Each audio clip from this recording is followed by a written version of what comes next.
안녕하세요. 많이 보고 싶었습니다. 찬송가 좀 불편하시더라도 함께 좀 힘있게 찬송해 주셨으면 고맙겠습니다. 찬송가 168장 함께 찬송하시겠습니다. 찬송가 168장입니다.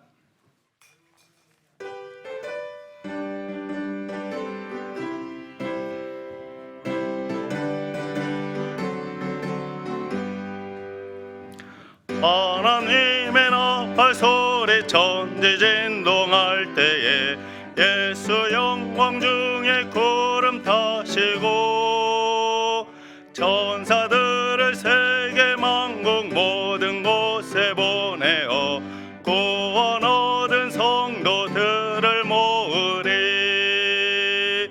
나팔 불 때 나의 이름 나팔 불 때 나의 이름 나팔 불 때 나의 이름 부를 때에 잔치 참여하겠네.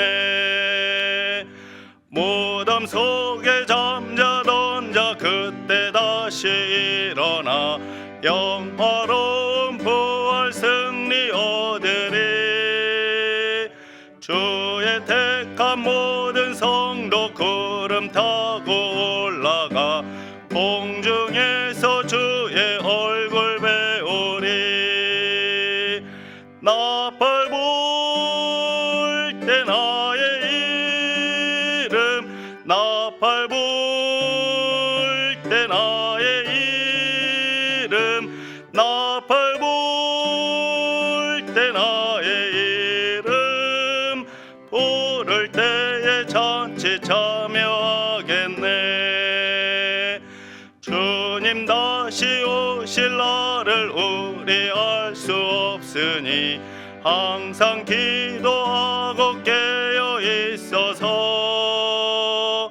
기쁨으로 보좌 앞에 우리 나가서도록 그때까지 참고 기다리겠네.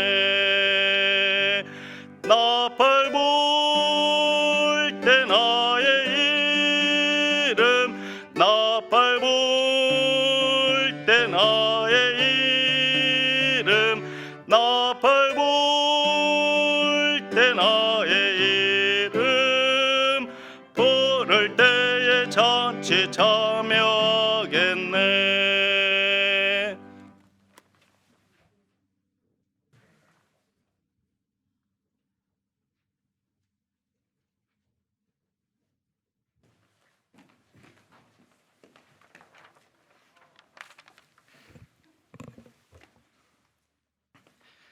안녕하세요. 주일 성구암송 시간입니다. 먼저 주위에 계신 형제 자매님들과 인사하시겠습니다.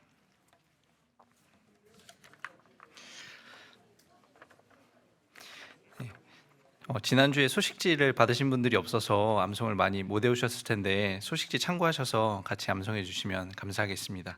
지난주 암송 마태복음 20장 27절로 28절 다 같이 두 번 암송하시겠습니다. 너희 중에 누구든지 으뜸이 되고자 하는 자는 너희 종이 되어야 하리라. 인자가 온 것은 섬김을 받으려 함이 아니라 도리어 섬기려 하고 자기 목숨을 많은 사람의 대속물로 주려 함이니라. 마태복음 20장 27절로 28절 말씀. 너희 중에 누구든지 으뜸이 되고자 하는 자는 너희 종이 되어야 하리라.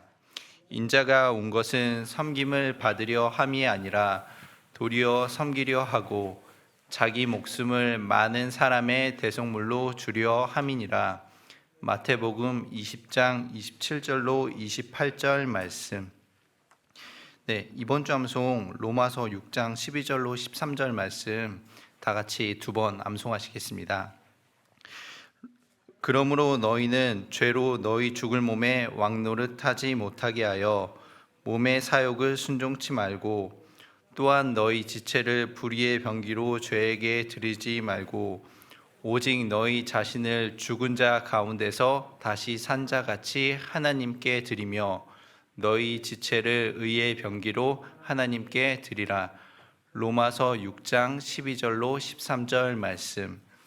그러므로 너희는 죄로 너희 죽을 몸에 왕노릇하지 못하게 하여 몸의 사욕을 순종치 말고 또한 너희 지체를 우리의 병기로 죄에게 드리지 말고 오직 너희 자신을 죽은 자 가운데서 다시 산 자 같이 하나님께 드리며 너희 지체를 의의 병기로 하나님께 드리라. 로마서 6장 12절로 13절 말씀. 네, 다음 주 암송 로마서 8장 5절로 9절 말씀 소식지 참고하셔서 한번 읽으시겠습니다. 육신을 좇는 자는 육신의 일을, 영을 좇는 자는 영의 일을 생각하나니 육신의 생각은 사망이요 영의 생각은 생명과 평안이니라. 육신의 생각은 하나님과 원수가 되나니 이는 하나님의 법에 굴복치 아니할 뿐 아니라 할 수도 없음이라. 육신에 있는 자들은 하나님을 기쁘시게 할 수 없느니라. 만일 너희 속에 하나님의 영이 거하시면 너희가 육신에 있지 아니하고 영에 있나니 누구든지 그리스도의 영이 없으면 그리스도의 사람이 아니라. 로마서 8장 5절로 9절 말씀. 네, 이번 주 주일 말씀은 본교회 담임 목사님께서 하나님 말씀 대언해 주시겠습니다.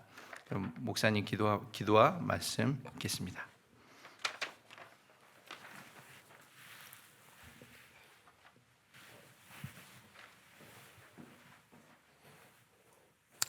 안녕하세요. 같이 기도하시겠습니다. 하나님 감사합니다. 이렇게 귀한 또 교제 나눌 수 있도록 은혜 베풀어 주심에 감사드립니다. 하나님 이 가운데 역사해 주셔서 우리에게 필요한 말씀과 은혜로 채워주시고 또 우리에게 더욱더 큰 능력 허락하여 주셔서 남아있는 생에 정말 주님의 영광을 위해서 힘있게 살아가는 삶이 되기를 바라고 원합니다. 우리 화천교회 형제자매들 한마음과 한뜻이 되어서 복음 안에 더욱더 힘있게 살아가고 하나님께 영광 돌리는 삶이 될 수 있도록 인도해 주시옵소서. 또 교제에 나오지 못하는 우리 은장의 어르신들과 또 여러 형제자매들 주님께 더욱 붙들어 주시고 또 건강도 지켜주시고 또 그 마음의 신앙도 지켜주시기를 원합니다. 이렇게 어려운 때일수록 더욱 형제자매들 위해서 함께 기도하고 또 전화도 하고 조그마지만 사랑을 나눌 수 있는 많은 시간들을 가질 수 있도록 인도해 주시옵소서. 또 오늘 말씀 속에서 우리에게 필요한 은혜들로 가득 채워주시기를 바라오며 예수님의 이름으로 기도드립니다. 아멘. 우리 신명기 32장을 찾아보겠습니다. 신명기 32장 1절부터 4절까지의 말씀입니다. 신명기 32장 1절부터 4절까지 32장 1절부터 4절까지 같이 읽겠습니다. 하늘이여 귀를 기울이라. 내가 말하리라. 땅은 내 입의 말을 들을지어다. 나의 교훈은 내리는 비요 나의 말은 맺히는 이슬이요 연한 풀 위에 가는 비요 채소 위에 담비로다. 내가 여호와의 이름을 전파하리니 너희는 위엄을 우리 하나님께 돌릴지어다. 그는 반석이시니 그 공덕이 완전하고 그 모든 길이 공평하며 진실무망하신 하나님이시니 공의로우시고 정직하시도다. 다시 인사드리겠습니다. 안녕하세요. 그동안 잘 지내셨습니까? 한 2달 기간 동안 우리가 서로 또 만나지 못하고 교제도 못하고 꽤 오랜 시간을 보낸 것 같습니다. 오늘 이렇게 우리 식구들 절반이지만 이렇게 만나 뵈서 너무 반갑고 감사가 됩니다. 이렇게 또 앉는 것도 간격을 두고 앉아야 되지만 이렇게 모일 수 있게 된 것에 대해서 하나님께 또 너무 감사가 됩니다. 함께하지 못할 때 함께하는 것이 얼마나 소중하고 가치 있는 것인지 우리가 느끼게 되는 것 같습니다.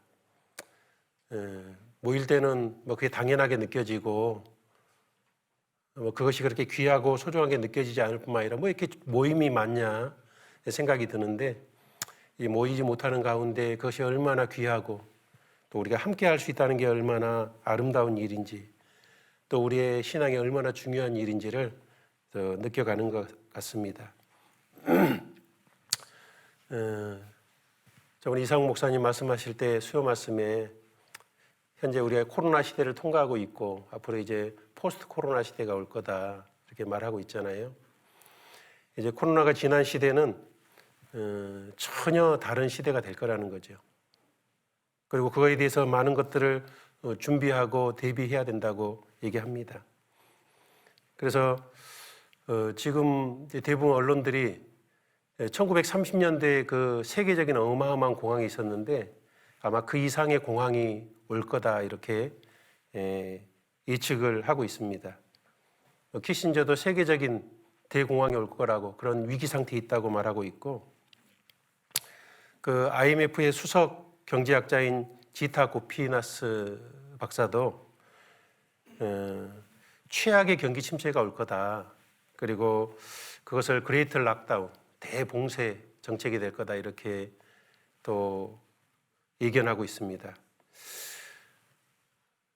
그러니까 우리가 지금 이렇게 풍요롭게 많은 걸 누리지만 그것이 불과 몇 달 사이에 엄청난 변화를 또 일으키고 있잖아요. 미국의 실업자만 해도 2천만 명이 지금 넘어갔고 그것이 전 세계적인 현상이고 우리나라는 그나마 충격이 좀 적은 편이지만 유럽이나 남미나 그런 데는 훨씬 더 큰 충격으로 지금 와닿고 있습니다. 그래서 세상 사람들은 불안해하고 있죠. 그런데 우리는 말씀 속에 너무나 이런 것들을 잘 배웠습니다. 그리고 이 장차 망할성인 이 장망성인 세상이 7년 환란으로 치닫고 있다는 것도 우리는 이런 걸 통해 잘 또 경험하게 됩니다. 한국의 그 코로나에 대한 대처에 대해서 세계가 이렇게 많이 칭찬하고 있잖아요. 왜냐하면은 핸드폰을 통해서 위치 추적을 하고 CCTV를 통해서 접촉자들을 쉽게 확인해서 이동 경로와 그런 접촉자들의 격리를 아주 잘하고 있기 때문입니다. 중국은 공산주의니까 아주 통제 시스템을 강하게 운영해서 또 이 위기를 잘 극복했다 그럽니다. 우리가 이제 집회 때 알지만 하늘의 그물망이라는 거 텐왕을 통해서도 이제 그런 것들을 잘 체크하고 있습니다. 이거 모든 것이 이제 666 시스템으로 모든 그 체계를 갖추는 그런 중간 과정이라고 생각이 듭니다. 그리고 이제 백신이 만들어지면은 백신과 함께 칩을 삽입해야 된다고 이렇게 말하잖아요. 왜냐하면 한국처럼 이런 시스템을 갖춘 나라들이 거의 없습니다. 유럽도 미국도 우리나라보다 선진 국가들이요, 그걸 통제를 못 하잖아요. 그래서 칩을 같이 삽입해야지만 다음에 발생하는 코로나 같은 그런 사태를 잘 대비할 수 있다고 말합니다. 그래서 그런 칩을 받는다든지 또 사람이 통제되는 것이 너무나 자연스럽게 이제 그것이 당연하고 그렇게 해야만 된다는 식으로 생각의 패턴이 다 바뀌고 있습니다. 요한계시록 6장 6장에 보면은 그 7년 환란 때는 한 데나리온에 밀이 한 대고 보리가 석 대라 그랬잖아요. 한 데나리온에. 한 데나리온이 하루 노동의 품삯입니다. 근데 그걸로 밀 한 대면은 약 2리터 정도? 무게로 많이 따져봐도 2kg. 우리 밀 1kg에 얼마예요? 한 1,000원 정도 되잖아요. 근데 하루 종일 일해가지고 보통 5만 원, 10만 원 받잖아요. 그거 일해서 밀 1kg, 2kg밖에 못 산다는 겁니다. 엄청난 인플레이션이 오게 되는 시대가 7년 환란인데 아마 이런 공황이 계속되고 락다운 현상이라든지 통제가 되면은 국가 간 교류가 없어지면은 아마 이런 체제로 가는 것이 아주 쉽게 될 수밖에 없는 시대가 오고 있습니다. 그래서 착착착착 그 말씀이 이루어지고 있는 시대에 우리가 살고 있습니다. 정말 우리가 앞으로 어떤 마음으로 남은 시간들을 살아야 될지 우리가 정말 기도해보고 정말 깨어 살지 않으면 정말 주님 앞에 갔을 때 부끄러워할 수도 있을 거라고 생각이 듭니다. 우리는 한 3-4달 전에도 이런 거는 상상할 수 없었잖아요. 주님께서 얼마나 빨리 다가오고 있는지를 아주 실감하는 그런 시대에 우리가 살고 있습니다. 정말 우리가 영적으로 깨어 있어야 될 그런 시대에 살고 있지 않나 생각이 듭니다. 우리에게 남은 시간이 얼마 안 남았습니다. 그래서 우리가 정말 하나님이 주시는 가장 신령하고 소중한 목표, 그것을 더욱더 분명히 하고 정말 지금보다 더 뜨겁게 주님을 닮아가는 그런 삶으로 우리가 성장해야 될 거라고 생각이 듭니다. 우리 월 초에 2번에 걸쳐서 우리 2020년에 우리 화성교회 비전도 말씀드렸었고 그것을 어떻게 이루어져야 할지도 우리가 좀 배워봤습니다. 그것이 단지 막연한 꿈이 아니라 정말 이루고 싶은 실제적인 그런 문제가 되어야 될 거라고 생각해요. 코로나 때문에 이제 뜨겁게 복음을 전하려던 게 좀 멈춰지긴 했지만은 정말 우리가 더 많은 영혼을 구원해서 주님 만날 때 같이 함께 천국 갈 수 있으면 얼마나 좋을까. 내 사랑하는 사람들을. 우리가 배가 운동하자 그랬잖아요. 정말 영혼을 사랑하는 마음으로 정말 구원받는 가장 소중한 일이 영혼이 구원받는 일이고 우리가 조금이라도 주님을 닮아가는 일이 그것이 하나님 앞에 가장 소중하고 가치 있는 일입니다. 그래서 우리가 시간을 2배로 할 수는 없을지라도 우리가 마음의 열정을 2배로 하자 그랬잖아요. 더 마음이 더 2배로 뜨거워져야 됩니다. 정말 이런 코로나 시대가 우리의 마음을 더욱더 뜨겁게 만들어주는 계기가 될 수 있다면 그것은 내 개인에게는 큰 축복일 거라고 생각이 듭니다. 그래서 정말 하나님께 찬양하고 주님의 은혜를 깨달아서 더 2배로 감사하고 더 기뻐할 수 있는 그리고 더 열정을 2배로 더 뜨겁게 하는 그것이 돼야 될 겁니다. 그리고 2번째로는 물질을 2배로 늘리기는 힘들지만 더 철저하게 11조도 하고 명확하게 헌금을 해야 됩니다. 그리고 3번째는 우리가 기도는 2배로 좀 늘릴 필요가 있잖아요. 우리에게 정말 필요한 꿈과 소원을 하나님께 2배로 기도하고 그리고 형제자매들을 2배로 더 뜨겁게 사랑하는 쪽으로 더 적극적으로 아마 이번 이런 게 그것이 훨씬 더 필요한 시기였다고 생각이 듭니다.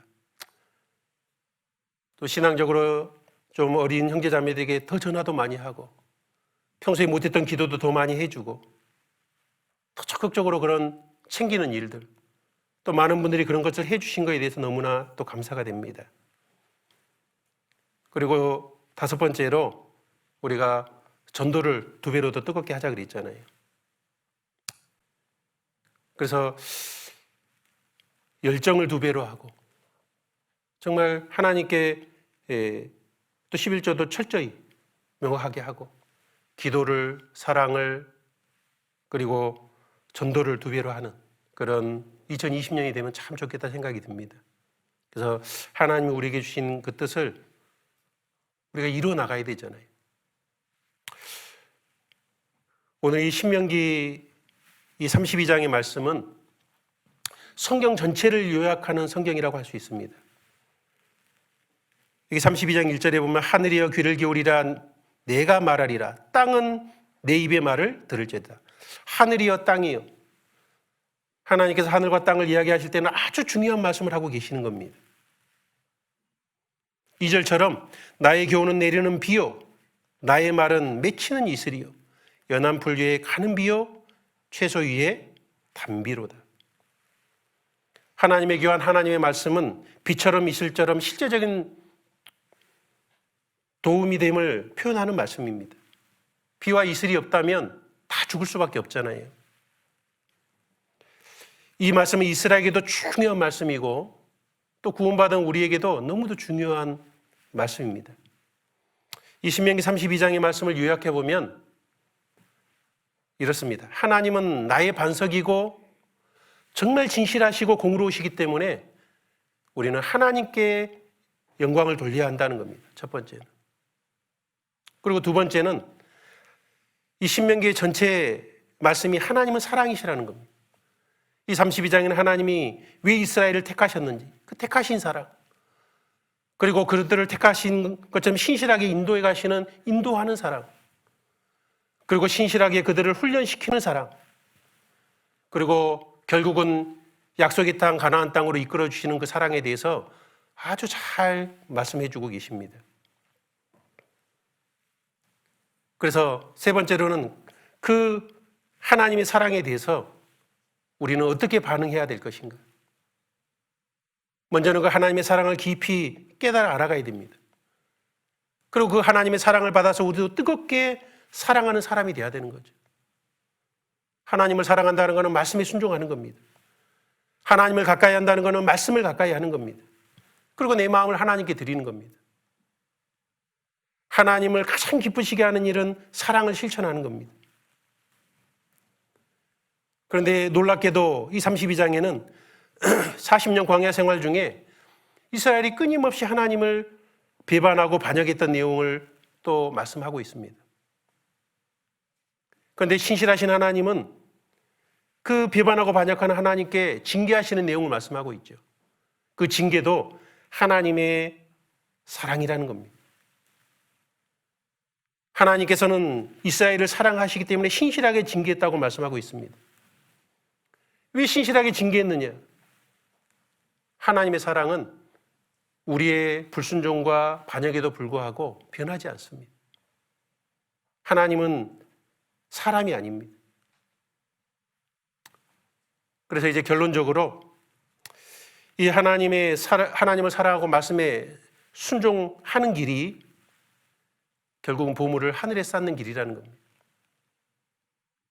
그래서 이 본문 말씀을 통해서 하나님의 사랑에 대해서도 좀 깊이 생각해 보고 또 우리가 어떻게 살아야 될지도 좀 마음을 새롭게 하는 그런 시간이 됐으면 좋겠다 생각이 듭니다. 3절에 보시면요. 3절 내가 여호와의 이름을 전파하리니 너희는 위엄을 우리 하나님께 돌릴지어다. 여기 너희는 위엄은 하나님의 고귀함과 하나님의 영광을 말하는 겁니다. 위엄이란 말은 고귀함, 영광으로 바꿀 수 있거든요. 그러니까는 하나님께 영광을 돌리라는 겁니다. 왜 돌려야 되냐면 4절에 보면 그는 반석이시니 그 공덕이 완전하고 그 모든 길이 공평하며 진실무망하신 하나님이시니 공의로우시고 정직하시도다. 하나님은 반석되시기 때문에 그리고 그분은 정말 공의로우신 분이기 때문에 우리는 하나님께 영광을 돌려야 된다는 겁니다. 공덕이 완전하다는 것은 그분이 하시는 일은 완전하다는 의미입니다. 그분만이 유일한 반석이라는 겁니다. 우리 사람은 1분 앞도 모르잖아요. 그래서 미래에 대해서는 막연한 불안감을 가지고 살아갑니다. 이 코로나 때문에 세상 사람들이 얼마나 불안에 떠는지 우리가 보잖아요. 걸릴까 봐서. 필리핀은 길거리에 지나가는 사람을 고무총으로 막 쏴가지고 그 마지막에 엄청나게 아프잖아요. 그러니까 그게 두려워하는 거예요. 그 민주국가 유럽에서도 도시를 봉쇄해버리고 어떤 데는 아주 비싼 벌금을 물기도 하고요. 왜 그들은 죽으면 끝이라고 생각하기 때문에 사는 것이 너무 중요한 문제입니다. 참 구원받은 그리스도인에서 그것을 평안한 마음으로 바라볼 수 있다는 것도 참 엄청난 은혜라고 생각이 됩니다. 세계는, 이 세상은 바다 물결처럼 요동치고 있습니다. 너무나 변화무쌍합니다. 우리가 사는 세상이 그렇죠. 우리는 요즘 보면 주식도 막 요동하죠. 물가도 요동하죠. 정책도 하루가 다르게 요동치고 있죠. 그런 환경 속에서 사람들의 마음은 너무나 요동치고 있습니다. 감정들은 훨씬 더 변화무쌍합니다. 이 세상은 그러합니다. 이 지구는 침몰해 가고 있습니다. 7년 환란은 아주 가깝게 다가오고 있습니다. 그 무서운 환란이 기다리고 있습니다. 그러니 그들은 불안해할 수밖에 없죠. 그런데 구원받은 우리에게는 반석이 계십니다. 그 창조하신 하나님이 우리를 보호하신다는 겁니다. 여호와는 나의 반석이요 나의 요새시요 나를 건지시는 자시요 나의 산성이시요 나의 바위시요 나의 피할 방패시요 나의 구원의 뿌리로다. 그래서 이 두려움의 세상 속에서, 요동치는 세상 속에서도 마음의 평안과 안식을 가지고 살 수 있는 사람들이 바로 우리입니다. 평안하시죠? 표정 보니까 좀 아닌 것. 얼마나 좋습니까? 그죠? 우리는 죽음도 두려워하지 않습니다. 이렇게 살 수 있다는 것 자체가 기적인 것 같습니다. 이 반석이신 하나님이 없다면 우리는 매일 불안에 떨고 불쌍한 삶을 살 수밖에 없는 존재였습니다. 세상 사람들은요, 나름대로의 자기의 반석, 자기의 산성을 만들어가고 있잖아요. 어떤 사람은 돈이 자기의 반석이라고 생각하기 때문에 돈에 온 마음이 빠져 있습니다. 어떤 사람은 권력이 반석이라고 생각했기 때문에 그 위로 올라가려고 어마어마한 노력을 하잖아요. 근데 권력이 반석입니까? 부산시장 보니까 하루아침에, 그죠? 미투에 걸려가지고 추락해버리잖아요. 사람들은 명예가 반석이라고 생각하고 어떤 사람은 학문이 반석이라고 생각합니다. 그래서 그걸 쌓아보려고 엄청난 힘과 에너지를 투자해서 그걸 쌓아가잖아요. 그러나 그것들은 다 하루아침에 무너질 겁니다. 진짜 자기를 지켜줄 수 없는 것들이죠. 파산당하기도 하고, 그런 것들을 잃어버리는 상실감에 빠져서 좌절하기도 하고, 궁극적으로 죽음이 오면 그 모든 것은 다 무너져 버립니다. 그런 자기가 쌓아왔던 그런 산성들이 자기를 지켜줄 수 없음을 깨닫고 났을 때는 절망하고 낙담하게 되는 거죠. 그런데 우리는 전능하신 하나님이 계십니다. 모든 일을 완전하게 하시는 하나님이 계십니다. 결코 흔들리지 않는 반석이 계십니다. 시편 12편 5절에 보면 여호와의 말씀에 가련한 자의 눌림과 궁핍한 자의 탄식을 인하여 내가 이제 일어나 저를 그 원하는 안전지대에 두리라 하시도다. 구원받은 그리스도인은 가장 안전한 안전지대에 하나님이 두셨습니다. 우리는 그 하나님의 능하신 행동을 찬양할 수밖에 없죠. 정말 우리는 행복자입니다. 그리고 하나님의 기초는 공의라 그랬잖아요. 하나님은 공의롭다 그랬습니다. 하나님은 공의의 기초를 두고 일하십니다. 잠언 10장 29절에는 여호와의 도가 정직한 자에게는 산성이요 행악하는 자에게는 멸망이라 그랬습니다. 여호와의 도, 하나님의 말씀은 정직한 자에게는 산성과 같다. 하나님의 말씀은, 하나님의 그 공의는 흔들리지 않은 산성과 같습니다. 하나님은 이 법대로 행하시는 분이라는 게 공의롭다는 거예요. 하나님의 말씀의 법은 완전합니다. 왜냐하면 하나님은 이 말씀을 철저하게 지키시는 분이기 때문입니다. 약속한 것을 하나라도 어기는 것이 없습니다. 이 말씀은 영원히 무너지지 않는 산성과 같습니다. 이 말씀은 6,000년 역사 속에서 그대로 다 이루어져 왔잖아요. 1.1획도 떨어지지 않습니다. 여호와의 율법의 한 획이 떨어짐보다 천지 없어짐이 더 쉽다 그랬잖아요. 말씀은 중간에 바뀐 적이 한 번도 없습니다. 하나님은 인생이 아니기 때문에 시건치 않습니다. 사람이 아니기 때문에 후회도 하지 않습니다. 32장 7절, 우리 7절을 같이 읽어보겠습니다. 옛날을 기억하라. 역대 연대를 생각하라. 내 아비에게 물으라. 그가 내게 설명할 것이요. 내 어른들에게 물어보라. 그들이 내게 이르리로다. 옛날을 기억하라는 거죠. 역대 연대를 생각해 보라는 겁니다. 그러면 우리는 하나님의 이 공의가 얼마나 단단한 기초라는 걸 알게 될 겁니다. 우리 4,500년 전에 살았던 노아에게 한 약속을 한번 생각해 보십시오. 그 노아에게 했던 약속을 하나님이 신실하게 다 지켰죠. 4,000년 전에 아브라함에게 한 약속을 생각해 보십시오. 그것을 통해서 한 민족을 이루게 해주겠다 그랬는데 아브라함은 그걸 보지 못했지만 우리는 그 이스라엘 나라가 어떻게 성립되고 어떻게 존재해 왔는지를 알고 있습니다. 3,500년 전 모세에게 한 약속을 생각해 보십시오. 가나안 땅으로 신실하게 인도하겠다는 그 약속이 다 지켜졌지 않습니까? 3,000년 전 다윗에게 약속하신 것을 기억해 보십시오. 양치긴 그를 높이 왕으로 높이고 그를 하나님 마음에 합한 사람으로 만들고 하나님께 영광을 드리는 인생을 살게 만들어줬잖아요. 2000년 전에 예수님을 통해서 이루신 약속, 그 구원의 약속이 현재 나에게까지 이루어져서 내가 구원을 받았습니다. 이 성경의 말씀은 철저하게 이루어지고 있습니다. 또 이 말씀에 약속하신 우리 앞으로 일어날 미래에 대한 예언도 생각해 보면 7년 환란에 이루어질 일들이 다 준비되고 지금 그것을 경고로서 보여주고 있잖아요. 하나님은 약속을 철저하게 지키신 분입니다. 하나님은 공의로우신 분이죠. 노아가 지금 이 자리에 온다면 우리에게 뭐라고 말할까요?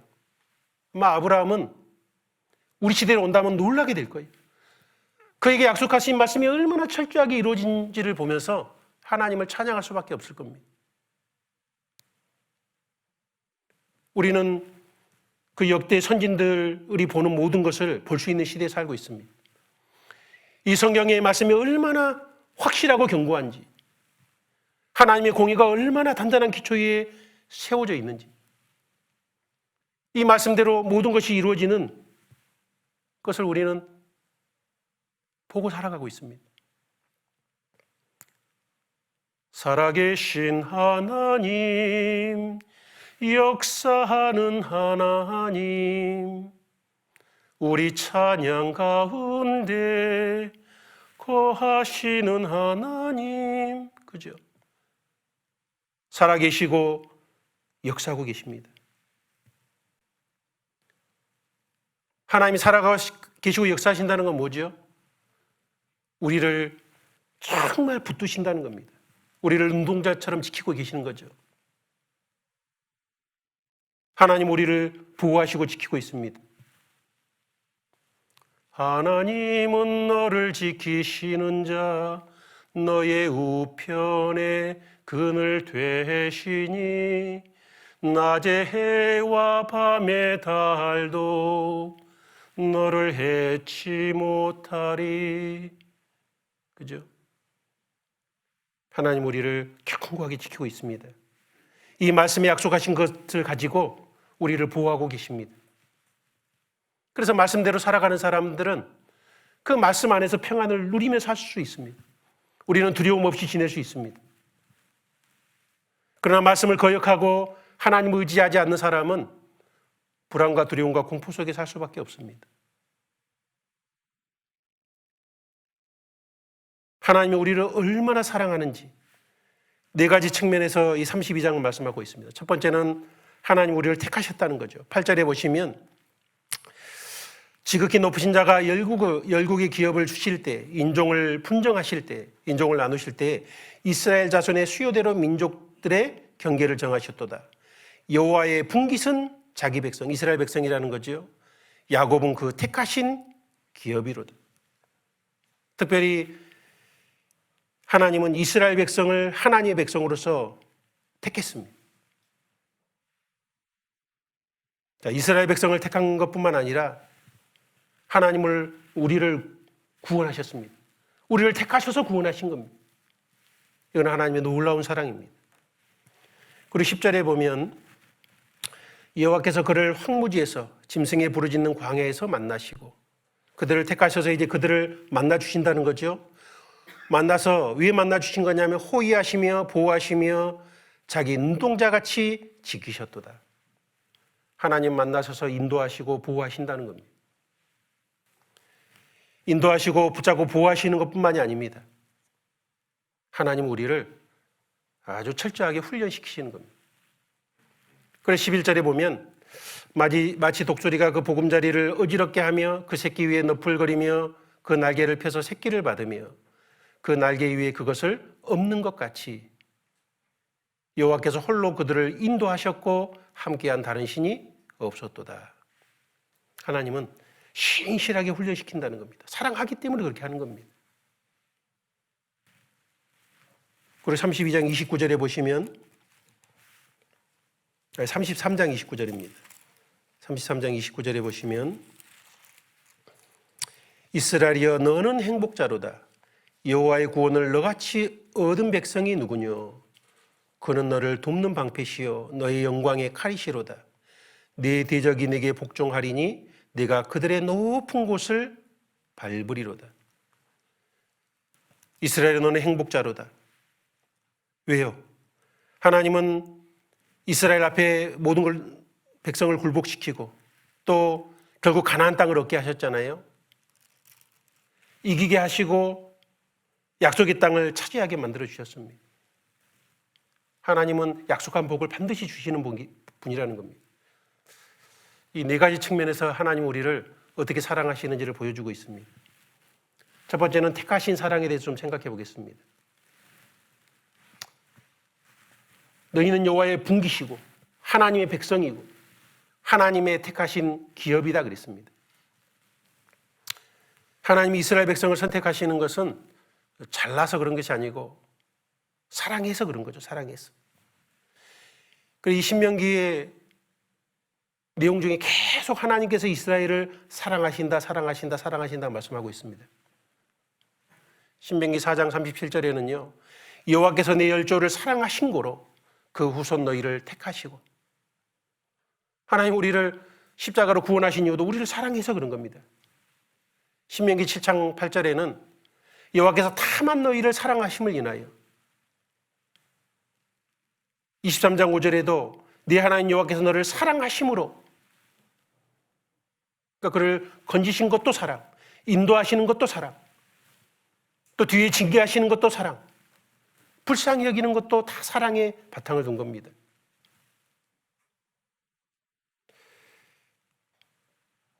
우리가 구원받은 것도 주님의 놀라우신 사랑입니다.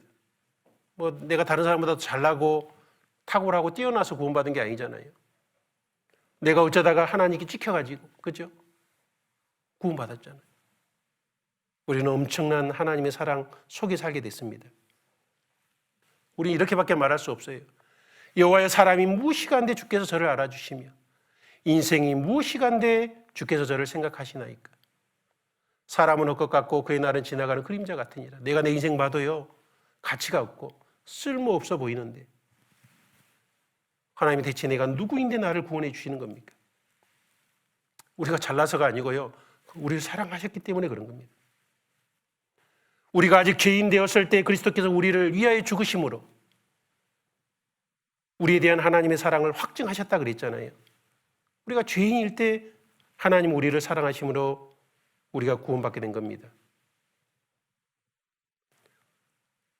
요한일서 4장 9절에는 하나님의 사랑이 우리에게 나타나신 바 되었으니 오직 하나님이 우리를 사랑하사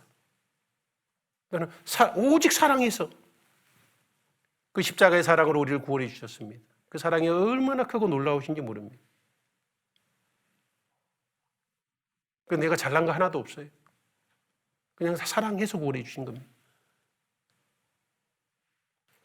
그리고 두 번째는 인도하시는 사랑이라 그랬습니다.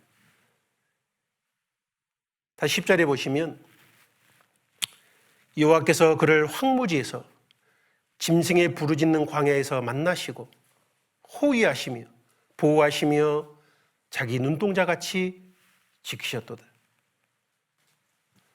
특별히 황무지에서 광야에서 만나주셨다 그랬죠.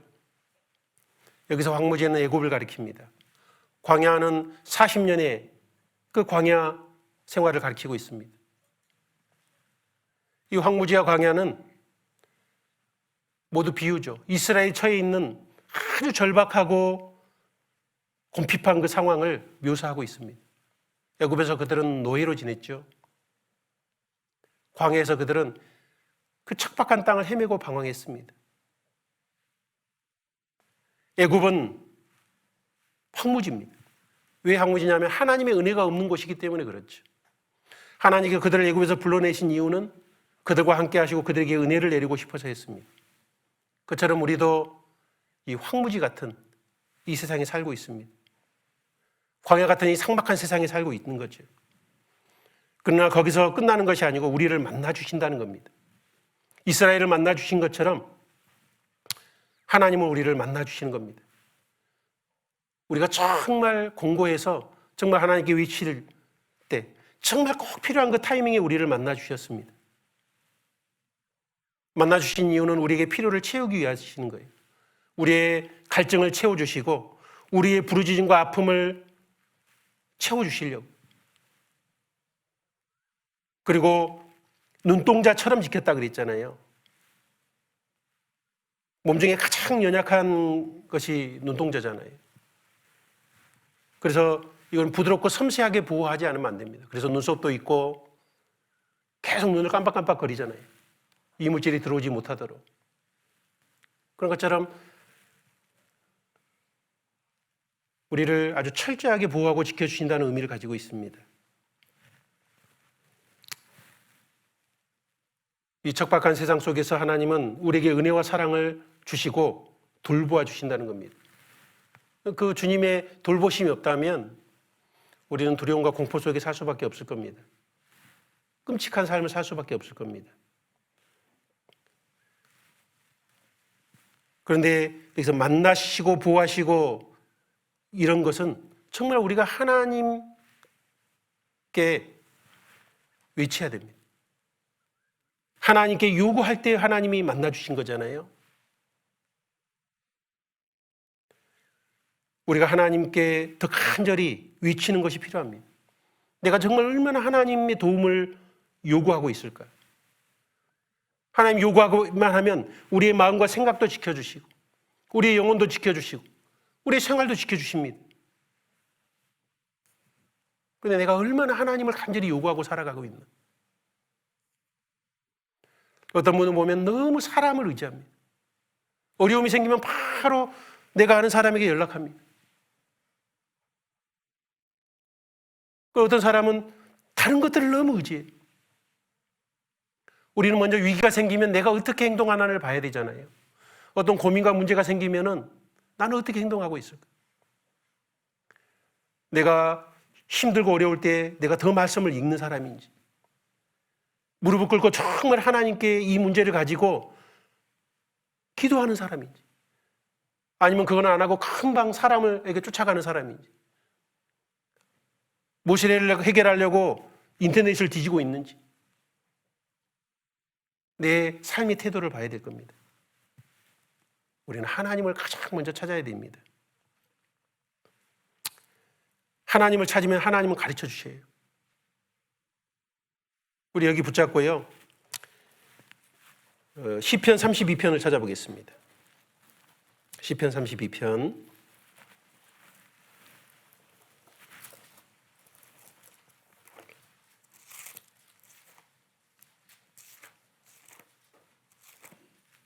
(32편) 8절입니다. 32편 8절 같이 읽겠습니다. 내가 너의 갈 길을 가르쳐 보이고 너를 주목하여 훈계하리로다. 내가 너의 갈 길을 가르쳐 보이고 너를 주목하여, 우리를 관심 있게 바라보고 있다는 거죠. 그래서 훈계하겠다는 거죠. 근데 내가 하나님께 요구하지 않으면 하나님이 아무리 나에게 갈 길을 가르쳐 보여도요, 내가 그에 주목하지 않는다면 우리는 그 훈계를 받을 수가 없습니다. 하나님께 집중되어 있는 사람이 하나님께서 그 길을 가르쳐 보일 때요, 그게 보일 거 아닙니까? 주목한다는 건 자세히 보신다는 거죠.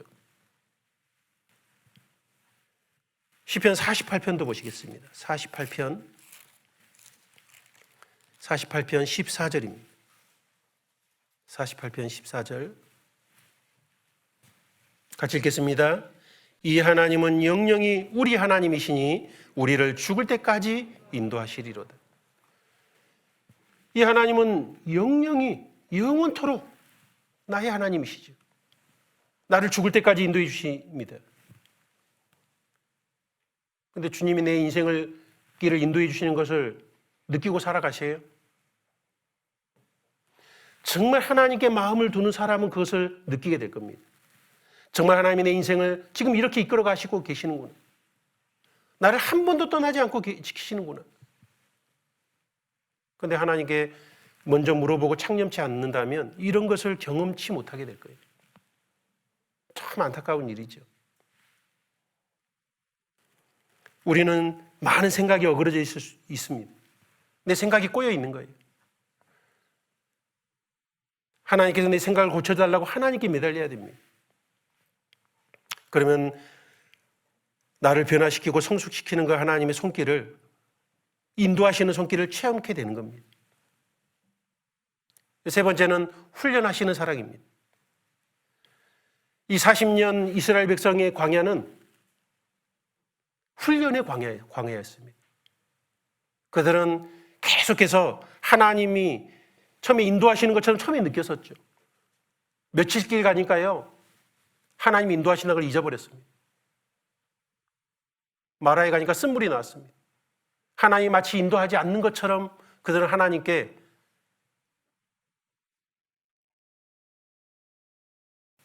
말했죠. 하나님, 우리를 인도하신 하나님이 어디 있냐? 우리 광야에서 다 죽게 생겼다고. 그들은 금방 어려움이 생기면은 하나님 마치 없는 것처럼 불신하고 하나님을 비난했습니다. 인도하는 모세를 욕했습니다. 너무 연약한 상태였습니다. 마치 독수리가 그 보금자리를 어지럽게 하며, 보금자리를 어지럽게 한다 그랬죠. 왜냐하면 훈련하시려고 그러는 거예요. 평안하고 안정한 삶을 주면요, 훈련이 안 됩니다. 하나님이 내 구원받은 인생 가운데 어지럽게 하실까요? 그래야지만 훈련이 되는 겁니다. 고난은 성숙을 위한 가장 좋은 도구입니다. 그 독수리가 그 둥지에서요, 처음에는 깃털을 빼가지고 그 약간 가시들이 있는 그런 나뭇가지 위에 깃털을 해놓으니까는 처음에 포근하대요. 근데 조금 자라면요, 그걸 다 날려버립니다. 날개를 쳐가지고 다 날려버려요. 그러면 이제 가시가 막 찔리는 거예요. 왜요? 거기 있으면요, 더 자랄 때까지 꼼짝도 안 해요. 좋다고. 하면 이제 막 찔리기 시작하면 어때요? 엄마가 이렇게 좀 누워있으면은 그 포근한 그 날개 위로 올라갑니다. 엄마 등 위로 타고 올라가요. 아이고, 여기는 이제 편안하네, 좋다, 그렇게 생각하죠. 그럼 어떻게 해요? 이제 촥 날아갑니다. 우와, 더 좋네. 근데 확 뒤집어 버려요. 그러면 아이고, 나 죽는다고 막 날개를 치잖아요. 죽을둥살도 칩니다. 그러면은 탁 받아내잖아요. 다시 올라가고 다시 떨어뜨리고. 이거를 반복하는 가운데 살려고 죽을둥살둥 날개를 짓다 보면 어때요? 이제 날개가 강해지고 뒤에는 그도 날 수 있는 새가 돼갑니다. 그리고 새의 왕자로 점점 자라가게 되는 거죠. 하나님께서 이스라엘 백성을 광야의 훈련이 마치 그런 거였습니다. 그들은 애굽에 나왔을 때 평안할 줄 알았어요. 행복했죠. 그러나 광야는 어떤 의미에서는 애굽에서보다도 더 힘든 어려움을 또 겪는 곳입니다. 우리가 구원을 받았습니다. 하나님의 은혜와 사랑 가운데 보호하신 가운데 있습니다. 그러나 그 가운데도 훈련은 지속되는 거죠. 너희의 믿음의 시련이 불로 연단하여도 없어질 금보다 더 귀하다 그랬잖아요. 하나님이 시련을 주세요. 불로 연단한 것 같은 시련을 주십니다. 왜요? 우리에겐 불순물이 많이 있기 때문에 정금같이 변화시키시려고. 그래서 욥은 그렇게 얘기했잖아요. 그가 나를 단련하신 후에는 내가 정금같이 나오리라. 하나님 우리를 훈련하시는 겁니다. 높이시기도 하고 떨어뜨리기도 하고 낮추기도 하시는 거죠. 그래야지만 우리가 성숙이 돼갑니다. 우리 시편 102편을 찾아보겠습니다. 시편 102편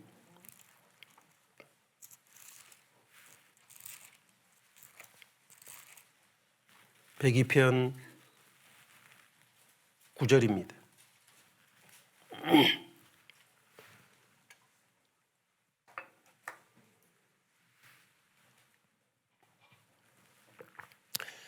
이 위대한 다윗이 그냥 만들어진 것이 아니죠. 하나님은 다윗을 다윗되게 하기 위해서 어떻게 훈련하셨냐면 9절에 보면 나는 죄를 양식같이 먹으며 나의 마심에는 눈물이 섞어 싸우니 이는 주의 분과 노를 인함이라. 주께서 나를 드셨다가 던지셨나이다. 내 날이 기울어지는 그림자 같고 내가 풀의 쇠자남 같으니.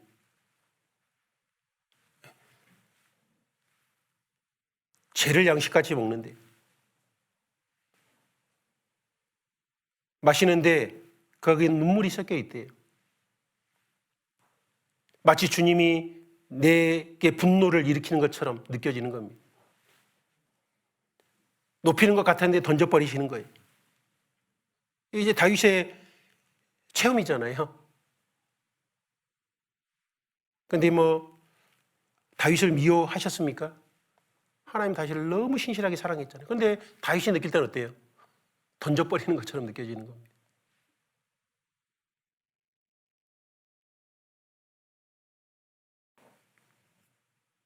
욥이 이런 말씀했잖아요. 내가 낮춤을 받거든 높아지리라 하라. 낮춤을 받거든. 하나님이 낮추시면 반드시 높이시는 일도 있다는 겁니다.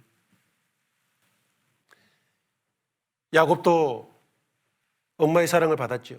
근데 결국은 하나님께서 그 어미 품에서 야곱을 떠나게 만들잖아요. 에서의 분노를 통해서 그 두려움에서 피하게 만들잖아요. 그래서 피해 간 데가 좋은 곳이 아니었고요. 더 골치 아픈 곳으로 들어가게 만들잖아요. 삼촌 라반의 집에서요. 야곱이 그 얍삽한 야곱을 바꾸시려고 라반의 집에서 더 꾀가 많은 삼촌 집에서 철저하게 그 꾀가 얼마나 자기를 괴롭게 하는 것인지를 깨닫게 하셨습니다.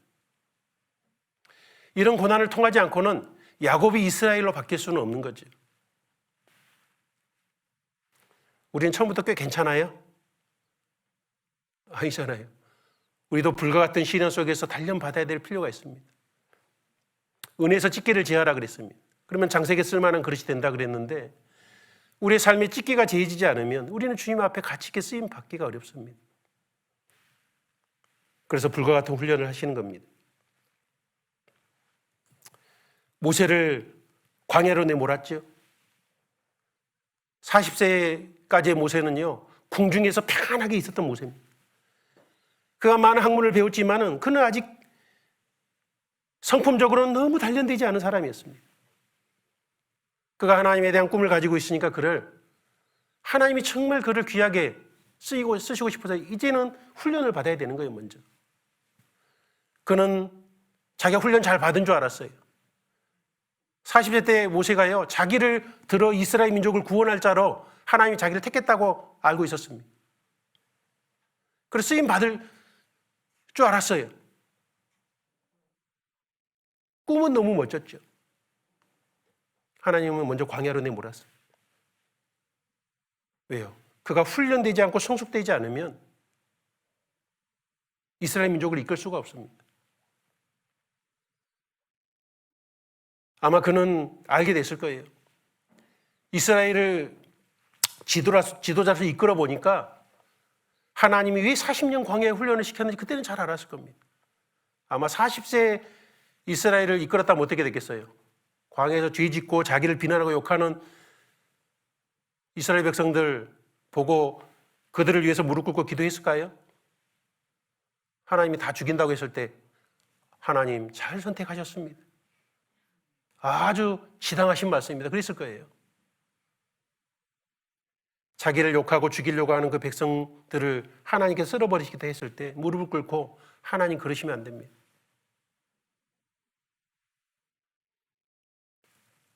하나님 우리 원수를 멸하겠다면 우리는 어때요? 아이고 땡큐 그럴 거 아니에요? 우리도 훈련 받아야 됩니다. 이 고난이라는 훈련이 없으면 우리는 하나님의 은혜와 그 사랑을 깨닫을 수도 없고 진짜 행복을 느낄 수도 없습니다. 어떤 그리스도인이 천국 갔는데요, 천사가 뭐를 열심히 포장하고 있더래요. 궁금해서 물어봤대요. 아이 천사님 뭘 그렇게 열심히 포장하고 계세요? 예, 나는 행복을 포장하고 있습니다. 그리스도인들에게 전해줄 이 행복이요. 아니 근데 포장을 왜 이렇게 단단하고 튼튼하게 하세요? 사람들에게 전해주려면 멀기도 하고 시간도 많이 걸려서 튼튼하게 포장을 해야 된대요. 아 그렇군요. 그 포장지는 뭘로 만들었어요? 네, 이 행복을 감싸고 있는 이 포장지는 고난이라는 포장지입니다. 이 포장지를 벗기지 않으면 행복이라는 선물을 받을 수가 없습니다. 그러더래요. 그러면 천사님 그 고난이라는 단단한 포장지를 어떻게 열죠? 천사가 그러더래요. 그 고난이라는 포장지를 열 수 있는 열쇠는 감사하는 마음이라는 열쇠입니다. 감사하는 마음으로 아름답게 살아가면 고난이라는 포장지를 열고 행복이라는 선물을 받게 되는 거죠. 우리 고난 받을 때 감사하세요. 하나님 빨리 지나가게 해주세요. 우리는 고난이 지나가야지 행복할 거라고 착각합니다. 아닙니다. 그 고난은 극복돼야지만 그 안에 담겨있는 그 행복이라는 것을 얻을 수 있는 겁니다.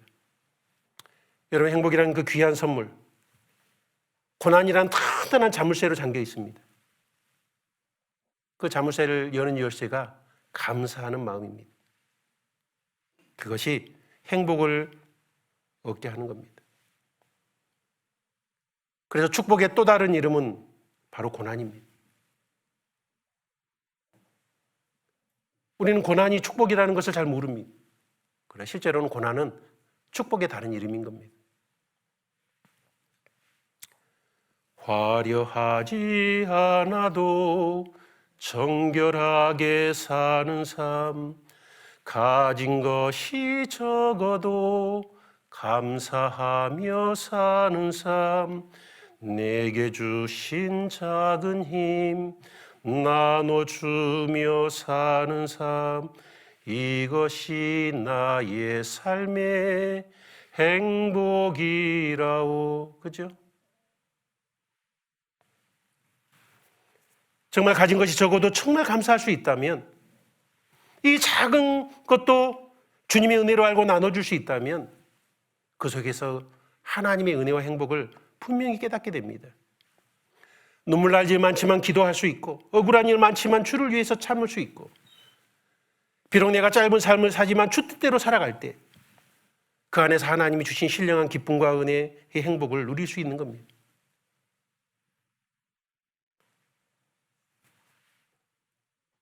고난 속에서도 나를 훈련하시는 그 하나님의 사랑을 깨닫는 사람만이 하나님 주시는 그 놀라운 감춰진 행복을 발견케 되는 거죠. 네 번째는 약속의 땅을 차지하는 사랑입니다. 우리 다시 신명기 33장 돌아보겠습니다. 신명기 33장 우리 29절 보면 이스라엘이여 너는 행복자로다. 왜요? 하나님이 엄청난 사랑으로 도와주고 있기 때문에. 여호와의 구원을 너같이 얻은 백성이 누구냐? 그는 너를 돕는 방패시여 너의 영광의 칼이시로다. 내 대적이 내게 복종하리니 내가 그들의 높은 곳을 밟으리로다. 이 가나안 땅을 앞두고 이제 가나안 땅에 사는 그 7 족속을 밟고 그 땅을 차지하게 해주겠다는 그 약속. 그 약속이 이제 그들은 이루어지기 바로 직전에 바람광에서 그걸 보고 있는 거죠. 그 풍족한 가나안 땅으로 이제 입성해서 그를 차지하기만 되는 겁니다. 우리도 이스라엘이 바람 광야에 있는 것처럼 우리도 천국을 바라보고 있잖아요. 그들이 가나안 땅을 바라보고 있는 것처럼. 그런 요단강을 건너면 이제 정복하는 겁니다. 우리도 죽음을 건너 영원한 천국이 있습니다. 하나님은 가장 아름다운 곳을 우리 이끄십니다. 그 가나안 땅은 부족함이 없는 풍성한 곳인 것처럼 천국은 조금도 부족함이 없는 그런 곳이잖아요. 그 안에는 하나님의 은혜와 사랑으로 가득 차 있는 곳입니다. 우리가 이 세상 살 때 가장 소중한 것은 믿음, 소망, 사랑이잖아요. 그런데 천국에서는 믿음도 소망도 필요 없습니다. 오직 사랑만이 영원히 남습니다. 믿음과 소망은 이 세상 살 때 필요하죠. 그럼 우리가 천국에서는 오직 사랑만으로 충만한 곳입니다. 그곳에서는 하나님이 얼마나 나를 사랑하는지 더 깊이 이해하게 되겠죠. 크기를 점점 깨달아가겠죠. 그리고 하나님이 나를 얼마나 존귀하게 여기고 계시는지를 실제적으로 이해하게 될 겁니다. 근데 꼭 천국 가서만 그렇게 돼야 되나요? 지금 하나님이 나를 얼마나 크게 사랑하는지를 우리는 깨달아 가야 됩니다. 하나님은 이미 천국을 나에게 주셨어요. 단지 내가 그를 당장 누리지 못하는 것뿐입니다. 하나님은 나를 너무너무 귀하게 여기고 계십니다. 그리고 이 대적도 정복하게 해주시는 것처럼 우리가 하나님의 말씀을 의지하기만 하면 이 땅에서도 얼마든지 마귀를 이기고 승리하는 삶을 살 수 있도록 해놓으셨습니다.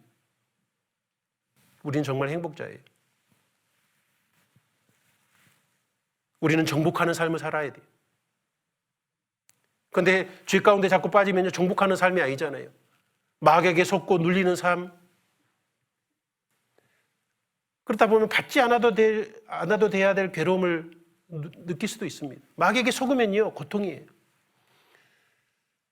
정말 우리를 힘들고 고통스럽게 하는 것은 죄입니다. 우리를 부끄럽게 하고 좌절시키는 것은 죄입니다. 죄와 구분될수록 우리는 평안을 누릴 수 있는 거예요. 우리는 승리의 삶을 살 수도 있고 구원받았는데 또 방황하고 헤맬 수도 있습니다. 우리는 주님의 사랑을 의지해서 이 가나안 땅을 정복하는 것처럼 승리의 삶을 살아가는 게 너무나 당연한 겁니다. 승리케 하시는 주님이 우리 가운데 역사하고 있잖아요. 그래서 이 큰 사랑, 선택하신 사랑, 인도하시는 사랑, 훈련하시는 사랑, 또 정복케 하시고 승리케 하시는 그 사랑,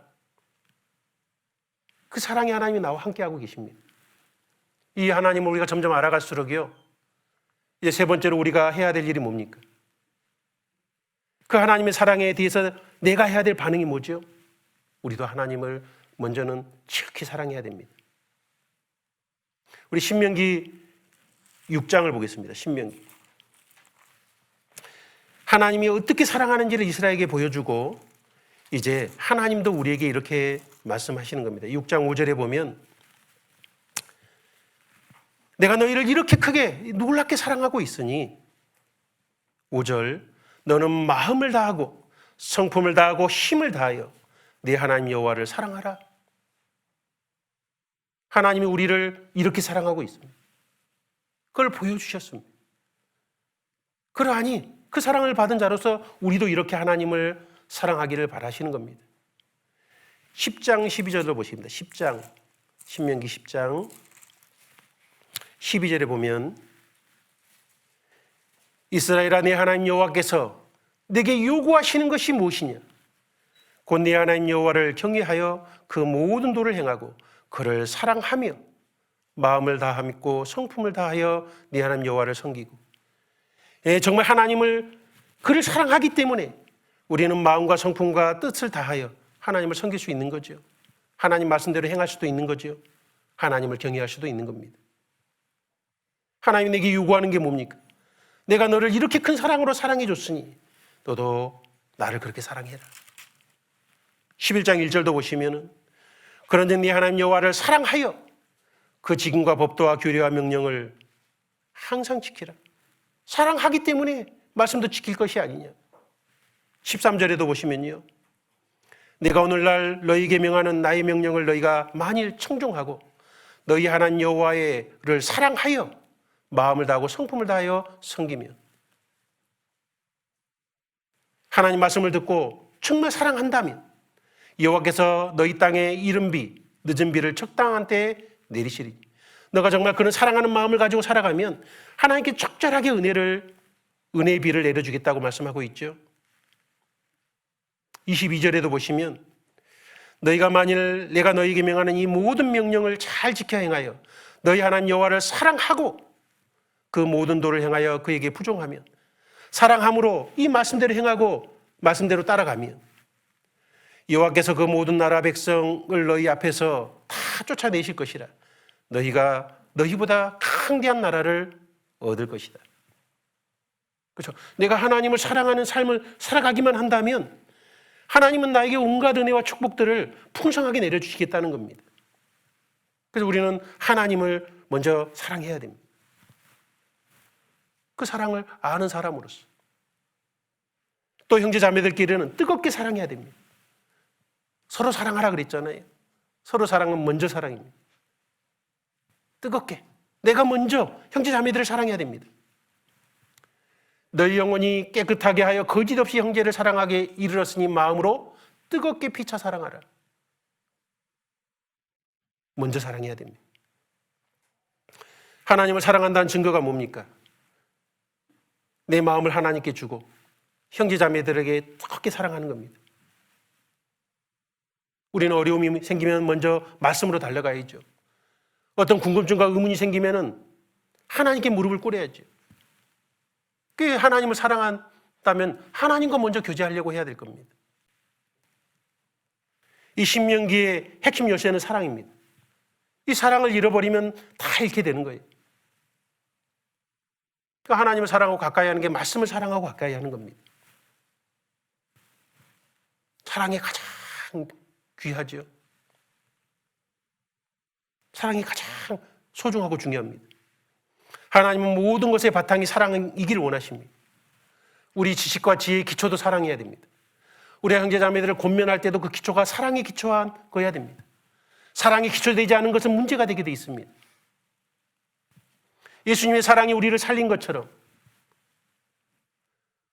우리가 다른 영혼을, 잃어진 영혼을 사랑하면 그 사랑이 힘과 능력이 되어서 그 영혼을 건질 수도 있게 되는 겁니다. 사랑을 가지고 있으면 하나님은 그 안에 능력을 부어주십니다. 내가 뜨거운 사랑을 가지고 나가면 하나님은 내 인생의 기적을 만들어 가십니다. 기적을 체험케 하시는 거죠. 내가 사랑을 실천하려고 하면 우리 삶은 거룩하게 변화됩니다. 내가 하나님을 사랑하고자 하는 사람이 말씀에 순종할 수 있게도 돼가는 거죠. 사랑은 우리를 바꿉니다. 사랑은 오래 참고, 사랑하면 먼저 고린도전 13장에 오래 참고를 시작하죠. 사랑하려고 하면 분노장애를 고칠 수 있습니다. 사랑은 온유하며 불친절함을 고칠 수 있죠. 사랑은 투기하는 자가 되지 아니하며 질투심과 시기를 고칠 수 있습니다. 사랑은 자랑치 아니하며 교만하지 아니하며 자만과 허풍을 고칠 수 있습니다. 사랑은 무례히 행치 아니하며 남에게 해를 끼치는 행동을 고칠 수 있습니다. 사랑은 자기의 유익을 구치 아니하며 이기심을 고칠 수 있죠. 사랑은 성내지 아니하며 노여움과 분노를 고칠 수 있습니다. 악한 것을 생각지 아니하며 불의와 무자비함을 고칠 수 있습니다. 사랑은 모든 것을 참으며 불평하는 내 삶의 방식을 고칠 수 있습니다.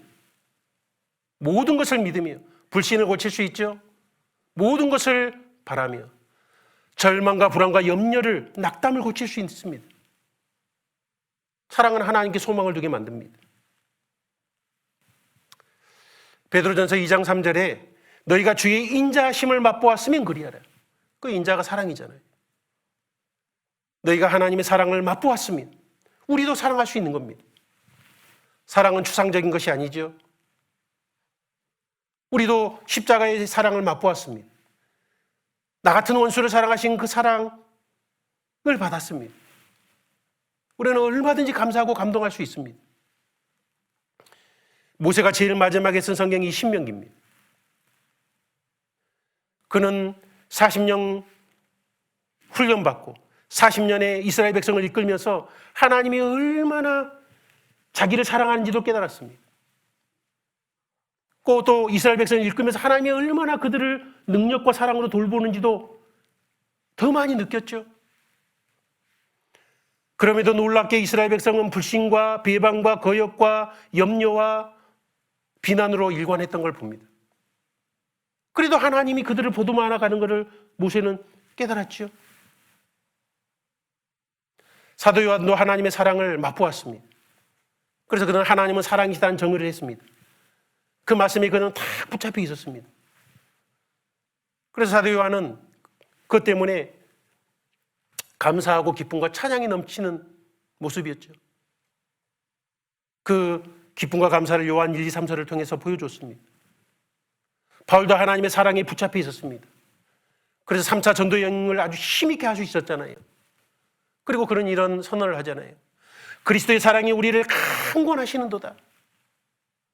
내 인생은 내가 능력이 있고 잘나서가 아니고 그 하나님의 은혜와 사랑에 붙잡혀서 살았던 인생이다. 이해할 수 없는 행동을 하는 겁니다. 돌에 맞아 죽었는데도 하나님이 살리신가 바로 또 전도하러 가잖아요. 어떻게 그렇게 하겠어요? 사랑에 붙잡힌 사람은 이해할 수 없는 행동을 하게 돼 있습니다. 자기 삶의 기적이 나타나는 겁니다. 베드로도 하나님을 사랑하는 것 때문에 죽을 때 어떻게 예수님처럼 똑바로 죽냐고. 나는 거꾸로 매달아 죽이라고. 그 강권된 하나님에 붙잡혀 있으니까요. 놀라운 일이 일어나는 거예요. 예수님이 베드로에게 물었잖아요. 내가 나를 사랑하느냐? 네가 나를 사랑하느냐? 네가 나를 사랑하느냐? 예, 내가 주를 사랑한 줄 주께서 아시나이다. 베드로도 닭이 2번 울기 전에 3번 부인하면서요. 그 배신했던 나를 사랑하시는 그 주님의 사랑을 깨닫고 나서는 이제 그 사랑에 붙잡혀 살았던 겁니다. 그리고 자기에게 닥친 고난도 하나님의 은혜라는 걸 깨달았습니다. 베드로 전서가 그걸 가르쳐 주잖아요. 모든 은혜의 하나님. 무엇이 가장 큰 은혜냐? 하나님께서 내 인생을 다 연단하시는 그 고난도 하나님의 엄청난 은혜라는 그 사랑을 깨달았잖아요. 사랑에 붙잡힌 바 된 사람은 어떤 고난도 뛰어넘을 수 있습니다. 그 베드로 전서를 읽고 그 초대시대 신앙인들이요, 네로 황제 밖에를 건너뛰었습니다. 화형 중에도 찬양을 부르면서 죽어갔습니다. 사도 바울은 말씀하죠. 능히 모든 성도와 함께 지식에 넘치는 그리스도의 사랑을 알아. 그 넓이와 길이와 높이와 깊이가 어떠함을 깨달아. 하나님의 모든 충만하신 것으로 너에게 충만하기를 구하노라.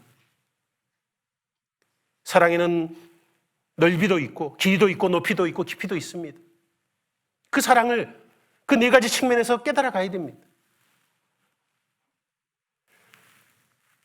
우주는 얼마나 넓은지 모르잖아요.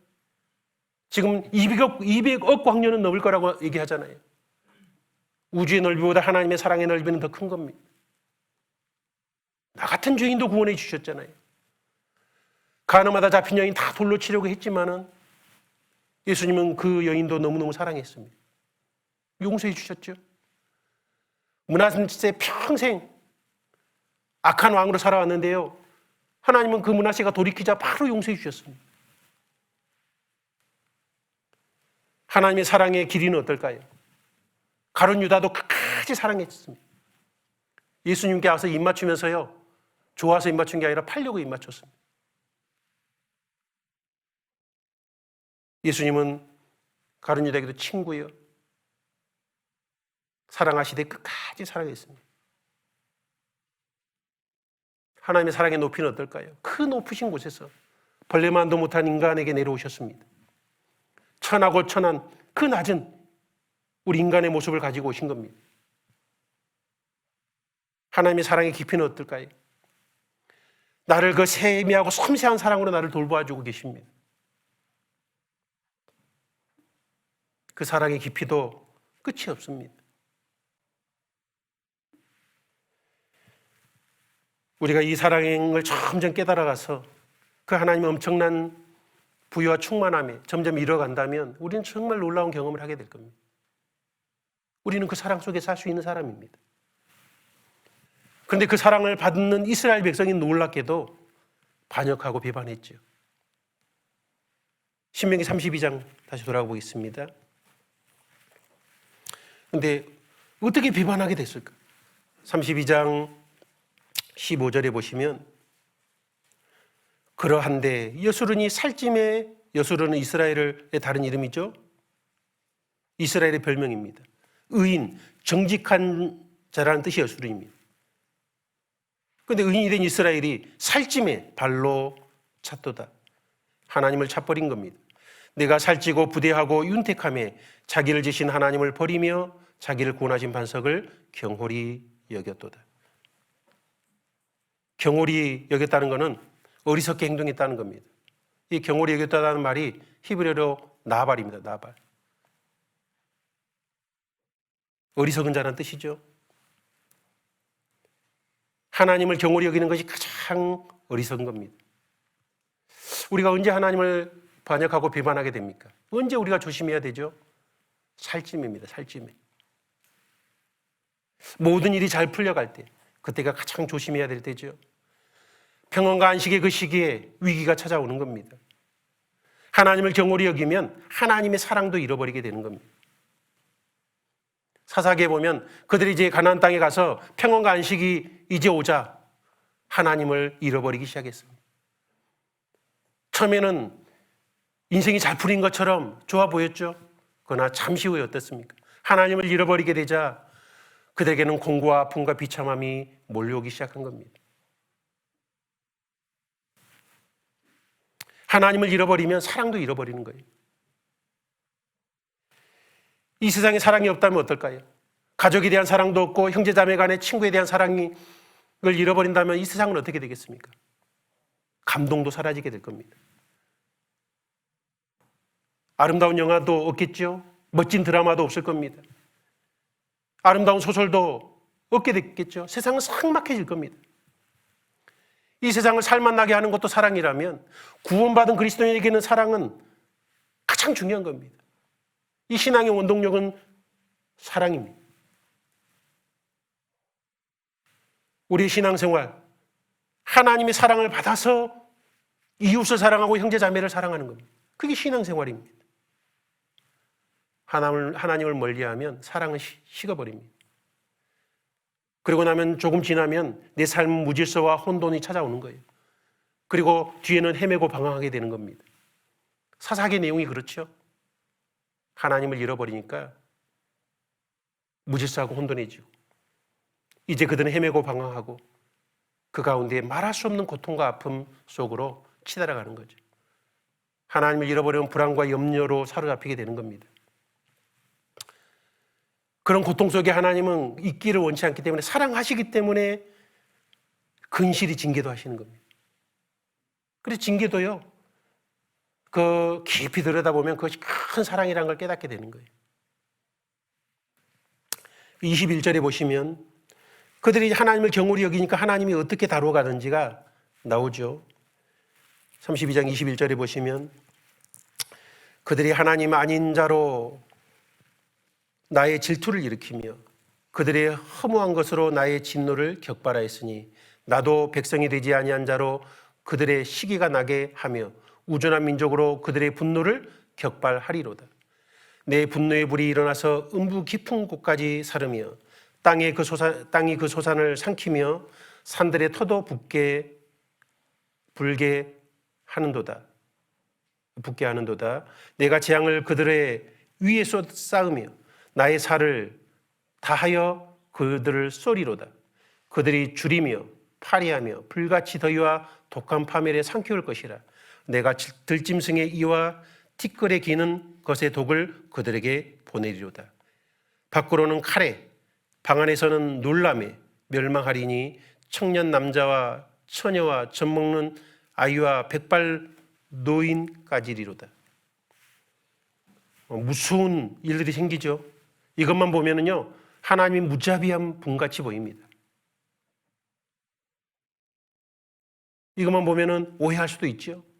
26절에 보면 내가 그들을 흩어서 인간에서 그 기억이 끊어지게 하리라 하였다마는 대적을 격동할까 염려라. 원수가 오해하고 말하기를 우리 수단이 높으며 여호와의 행함이 아니라 할까 염려라 하시도다.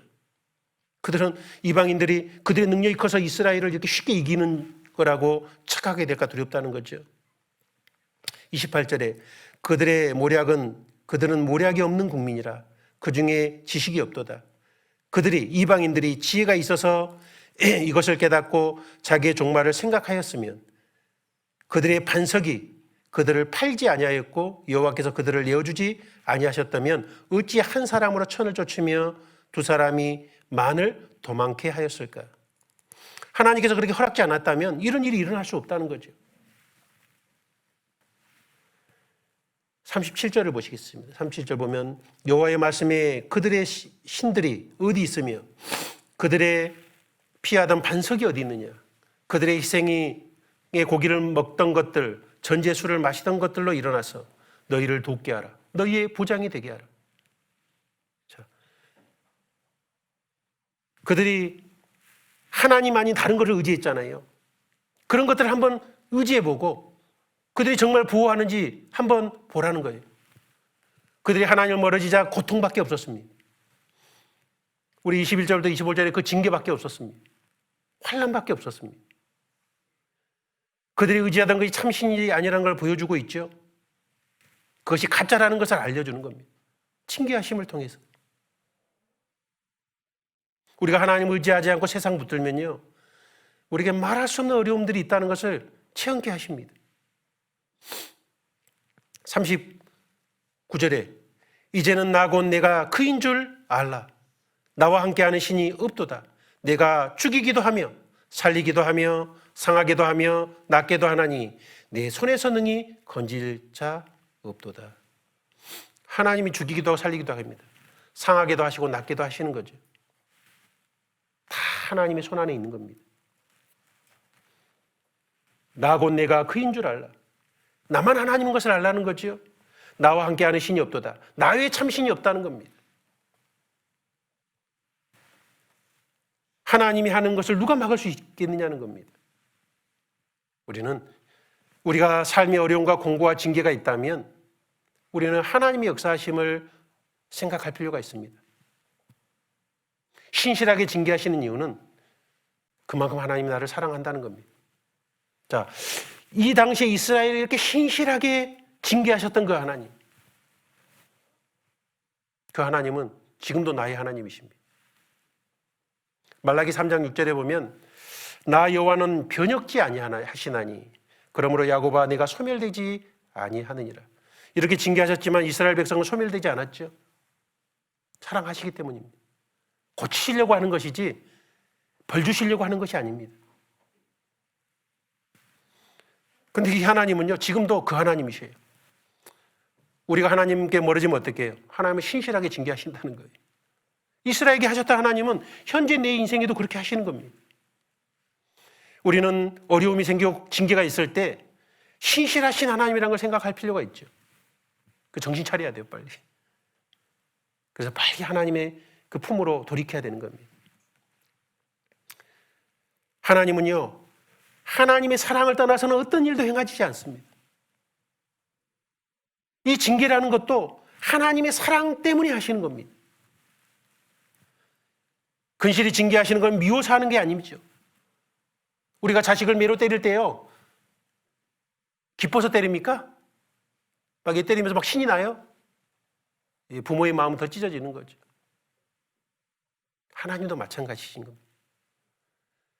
이가 지금 아파서 울 때요, 내 마음도 아픔이 생기고 울음이 나오지만 그렇게 하지 않으면 이 아이가 정신을 차리고 고치지 못하면 이 아이의 인생이 망가질까 봐 눈물을 머금고 때리는 것처럼 하나님도 그런 마음으로 징계하신다는 겁니다. 하나님은 인간의 사랑과 다릅니다. 끝까지 사랑하시고 이 하나님의 사랑은 변치 않습니다. 그 하나님의 사랑은 끝이 없습니다. 우리는 그 사랑 가운데 살고 있는 겁니다.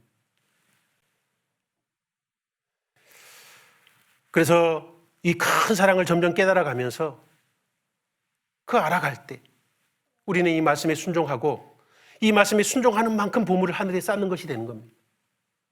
자, 우리 결론으로서 우리 마태복음 6장을 찾아보겠습니다. 마태복음 6장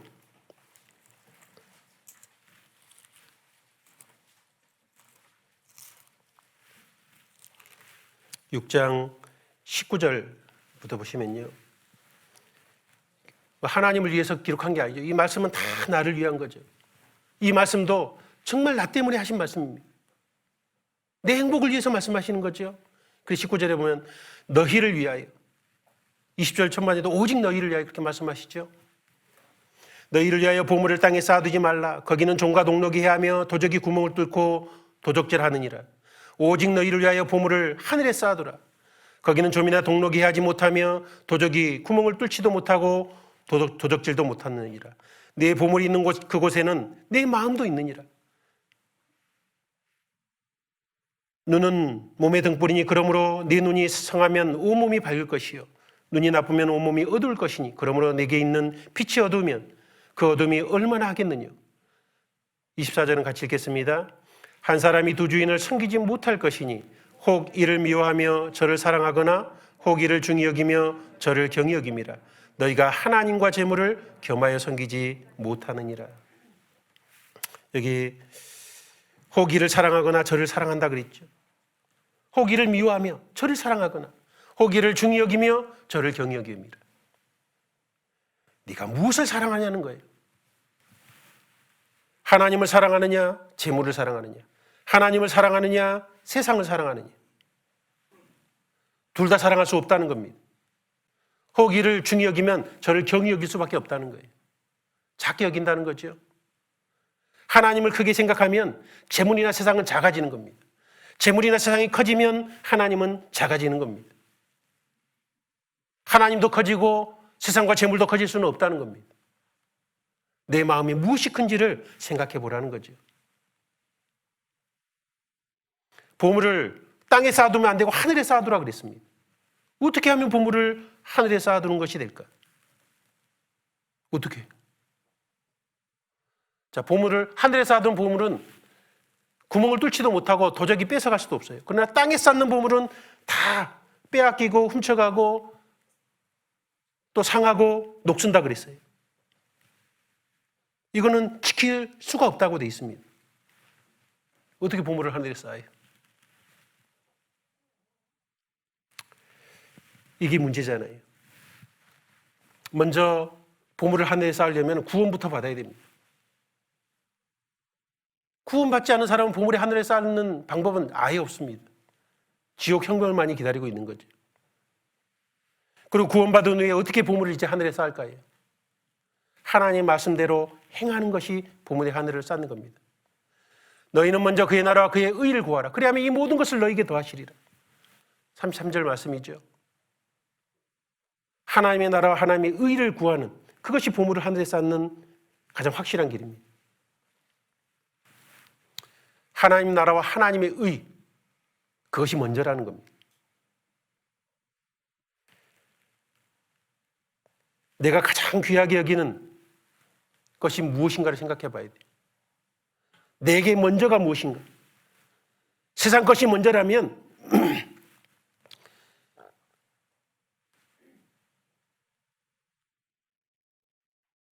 하나님의 것을 앞으로 놓을 수가 없습니다.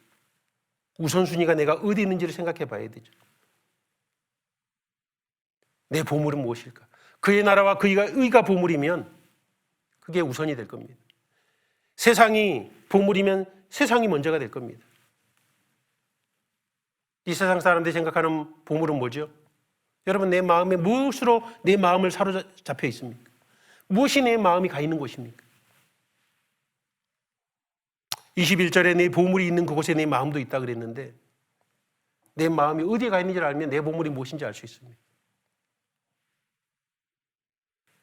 세상 사람들은 보석이 보물이고 돈이 보물이고 좋은 집이 보물이고 자식이 보물이고 권세가 보물이고 영광이 보물이고 아름다운 미모가 보물이고 이런 것들이 보물입니다. 나도 그런 것이 마음의 중심이 콕 박혀 있다면 그게 보물인 거예요. 그러나 정말 내가 그리스도인이 된 후에는 눈이 바뀌었잖아요. 새로운 눈이 생겼잖아요. 옛날에 볼 수 없었던 것이 가치가 없어 전혀 내 눈에 띄지 않던 것이 보물로 보이기 시작하잖아요. 구원받은 후에는. 하나님이 보물이고 그리스도가 보물이고 이 성경 말씀이 보물이고 구원받은 그리스도인들이 보물이고 이 교회가 보물이고 형제 자매들이 보물이고 이뤄진 영혼이 하나님이 생각하는 보물이라는 걸 깨닫게 되잖아요. 영혼의 눈이 밝아지면 그렇게 됩니다. 내가 그전에 보물로 알았던 것들은 별로 가치 없는 것이라는 걸 알게 돼요. 그런데 내 마음이 그것에 또 사로잡힌다면 내 영혼의 눈이 어두워지면요 이제 진짜 보물이 안 보이고 또 옛날에 알고 있던 그것이 보물처럼 보일 수도 있잖아요. 그러면 보물을 하늘에 쌓는 것이 아니라 땅에 있는 그런 보물들을 보물처럼 알면 땅에 쌓게 되는 겁니다. 이 눈은 몸의 등불이라 그랬습니다. 그러므로 내 눈이 성하면 온 몸이 밝을 것이다 그랬죠. 신령한 눈이 밝아져야 됩니다. 정말 내 마음 눈이 밝아져야 됩니다. 그래야만 보물을 하늘에 쌓을 수 있습니다. 영혼의 눈이 어두워지면요 불안해할 수밖에 없죠. 영혼의 눈이 밝아지면 어때요? 평안과 안식을 누리게 되는 거죠. 하나님을 붙잡는 사람은 흔들림이 없습니다. 세상을 붙잡고 사람을 붙잡는 사람은 그들에 따라서 요동치고 흔들립니다. 이 사람 말에 흔들리고 저 사람 말에 흔들리고 이런 뉴스에 흔들리고 저런 상황에 흔들리고 그러나 말씀의 중심이 세워져 있는 사람은 오늘 죽어도 천국인데 흔들릴 이유가 없습니다. 우리는 하나님의 사랑에 붙잡혀 있어야 됩니다. 하나님은 내 반석이시고 그분은 진실하시고 공의로우신 분입니다.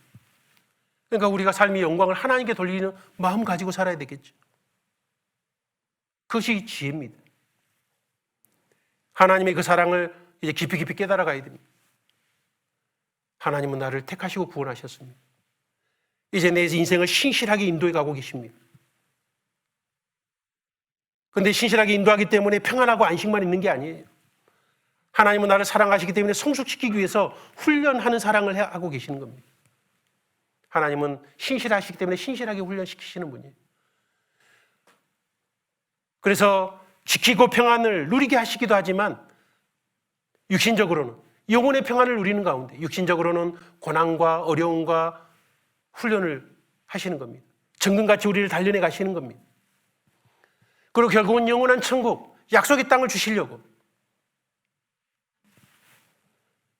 그 신실하신 하나님의 사랑에 우리는 어떻게 반응해야 되죠? 우리도 정말 하나님을 뜨겁게 사랑해야 됩니다. 하나님을 더 알아가려고 해야 됩니다. 하나님의 그 마음을 더 헤아리려고 노력해야 됩니다. 매일매일 하나님과 교제해야 됩니다. 그리고 그 하나님의 사랑을 받은 자로서 나와 함께하는 형제자매들을 정말 열심히 사랑하려고 노력해야 됩니다. 형제자매들에게 사랑을 하면 할수록요 내가 더 행복해집니다. 그거 느끼세요? 형제자매에게 사랑을 해본 사람은 주는 사랑이 받는 사랑보다 훨씬 더 행복하다는 걸 압니다. 내가 주님 앞에 쓰임받는다는 기쁨이 정말 큽니다.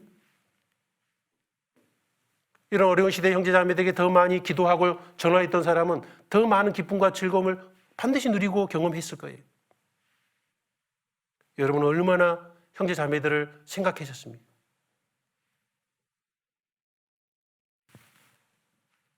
우리는 하나님을 가까이 하는 만큼 형제자매들을 위해서 기도할 수 있는 거죠. 말씀을 더 많이 읽는 만큼 형제자매들을 더 걱정할 수도 있는 거죠.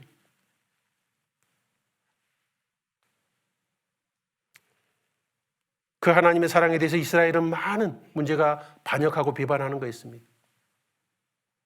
우리도 그 큰 하나님의 사랑을 깨닫기도 하지만 한쪽으로는 또 연약해서 비판하기도 합니다. 그래서 징계도 있습니다. 그러나 그 징계도요, 하나님의 지극한 사랑의 모습인 겁니다. 우리에겐 형벌이 없습니다.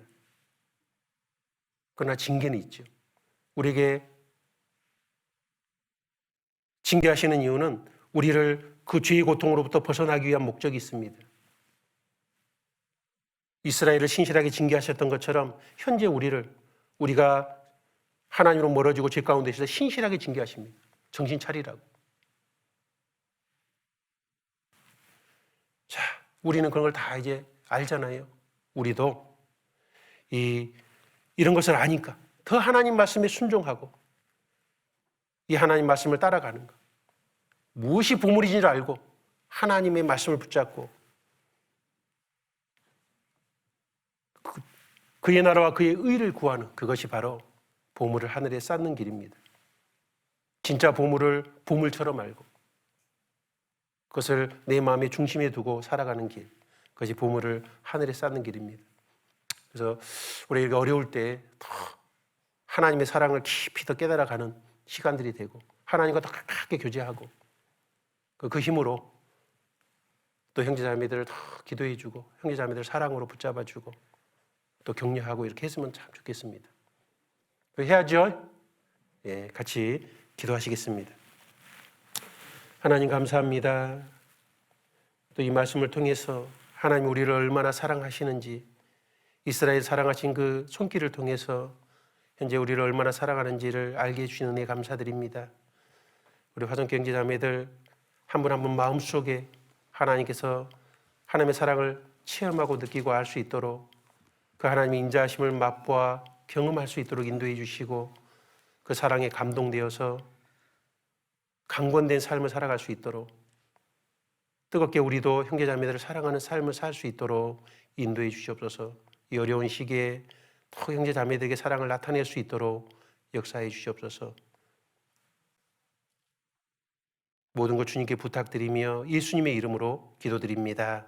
아멘. 우리 은혜 찬송 235장 같이 하시겠습니다. 은혜 찬송 235장입니다.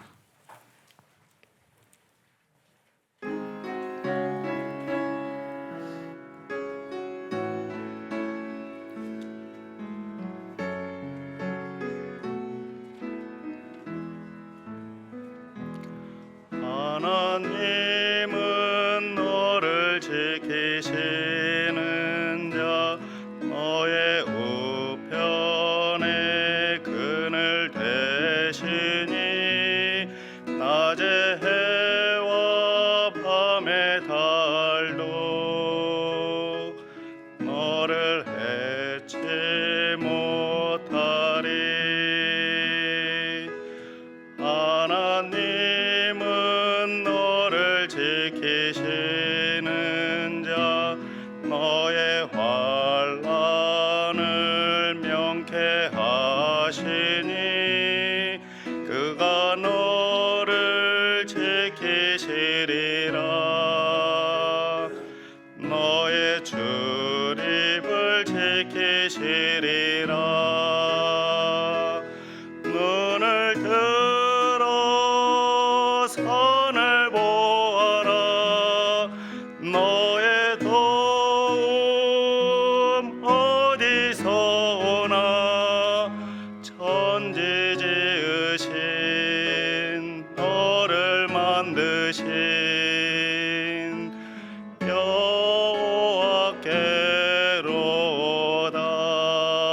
여호와께로다. 봉사장님 광고해 주시겠습니다.